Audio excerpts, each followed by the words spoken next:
Shri astrology ఈరోజు తులారాశి వారికి గోచార రీతిగా శుభ ఫలితాలు పూర్తిగా వివరిస్తున్నాను. ఈరోజు శుభదినం సూర్య ఉదయమే గురువారం.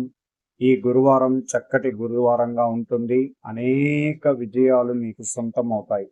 ఎందుకంటే శుభగ్రహాలు కొద్దిగా మెరుగైన స్థానంలోకి రావడం, చంద్రుడు స్థితిగతులు కూడా మార్పు కలగడం చాలా గొప్పదిగా నేను చెప్పగలుగుతాం. ఎందుకంటే ఈరోజు పుష్యమి నక్షత్రం సూర్య ఉదయం ఉంటుంది. తర్వాత ఆశ్లేష నక్షత్రం చాలా బలమైన నక్షత్రం. రెండవది మన రాశిలోనే అంగారకుడు ఉండడం, 12వ స్థానంలో సూర్య భగవానుడు బుధుడు ఉండడం చాలా గమనించాలి. ఇక్కడ ధనానికి సంబంధించిన విషయము జాగ్రత్త పడాలి.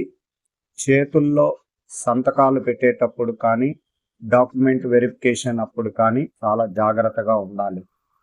మీకు మీ యొక్క స్థితిగతులు మార్చే విషయాలు ఈ గ్రహాలు సంపూర్ణంగా కలిగించవచ్చు.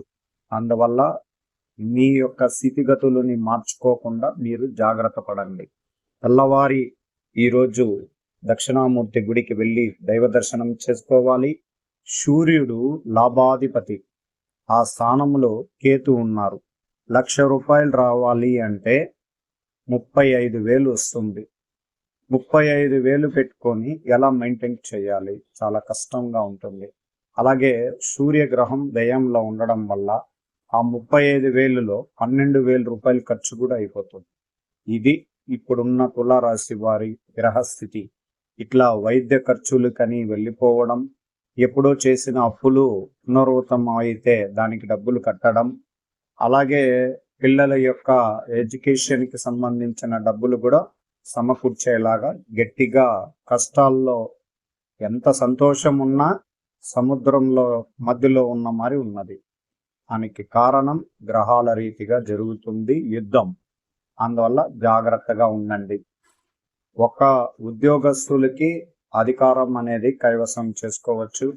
వాళ్ళల్లో ఎవరైనా ఇబ్బందులు పడిన వారు, ఉద్యోగరీతిగా మానసికంగా ఇబ్బందులు కలిగించిన వారు దానికి సంపూర్ణంగా ఇబ్బందులు కలిగేదానికి అవకాశం కూడా ఉండదు. అందువల్ల జాగ్రత్తగా ఉండండి. ఎదుటి వాళ్ళ వల్ల మీ ఉద్యోగానికే ఇబ్బందులు కూడా కలగడానికి అవకాశం ఉంటుంది. అందువల్ల జాగ్రత్తగా ఉండండి. ఈరోజు గోచార ఫలితం శుభకాలం, శుభతిథి, శుభ నక్షత్రం.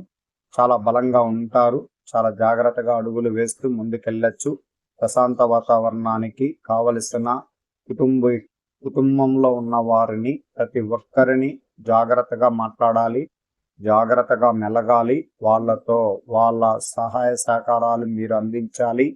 మీరు ప్రత్యేకంగా మీ వాగ్దాటి వరాన్ని చాలా మధ్యమంగా పెట్టుకోవాలి. ఎవరితో ఈ స్నేహితం చేసి ధనం ఇచ్చేటప్పుడు కానీ చాలా జాగ్రత్తగా చూసుకోండి. ఫైనాన్షియల్ మ్యాటర్ చాలా సమస్య. ఆస్తి తగాదాలు, మానసిక ఒత్తిడి, అలాగే ఇల్లు కొనడం కానీ అడ్వాన్స్ ఇచ్చేటప్పుడు కానీ జాగ్రత్తగా ఉండండి. ఇది నా సూచన మాత్రమే. జాగ్రత్త.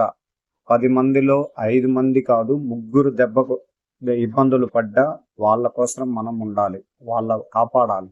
అందువల్ల ఇప్పుడు మాయాకాలం జరుగుతుంది. మాయతో నడుస్తున్నది వ్యవస్థ. అందువల్ల వ్యసనానికి బానిసత్వము, డబ్బులు ఖర్చు పెట్టేయడము, ఇలాంటిదన్నీ ఆలోచనలు లేకుండా జరిగిపోతూ ఉంటుంది. అందువల్ల కొంచెం జాగ్రత్తగా ఉంటే ఎక్కడ కానీ ఇబ్బందులు జరగకుండా ఉండొచ్చు. మీరు మీ కుటుంబంలో సర్దుబాటు చేసుకోగలుగుతారు. ఇల్లు, వాహన సమస్యలను పరిష్కరించుకోవాలి. తండ్రి తరపున సంబంధాల వల్ల స్వల్ప అసౌకర్యాలు ఉంటాయి. ప్రభుత్వ పనుల్లో కొంత జాప్యం ఉంటుంది. వ్యాపారం ఒడిదుడుకులను పెరుగుతాయి. కార్యాలయంలో కష్టాన్ని గుర్తింపు లభిస్తుంది. కొన్ని ఊహించిన ఖర్చులు మీకు ఆందోళన చెందుతాయి. అందువల్ల ప్రత్యేకంగా మనకు కొన్ని విషయాలలో జాగ్రత్తగా ఉండాలి. నేను జాగ్రత్తలు మాత్రమే చెప్తాను. ఒకవేళ అదృష్టం అనేది వచ్చినప్పుడు కూడా చెప్పగలుగుతాం. గోచార రీతిగా ఈరోజు మీకు అత్యంత జాగ్రత్తలు మాత్రమే చెప్పగలిగాను. అశుభ శాతాలలో కొంచెం బలం తగ్గినాయి గ్రహాలు.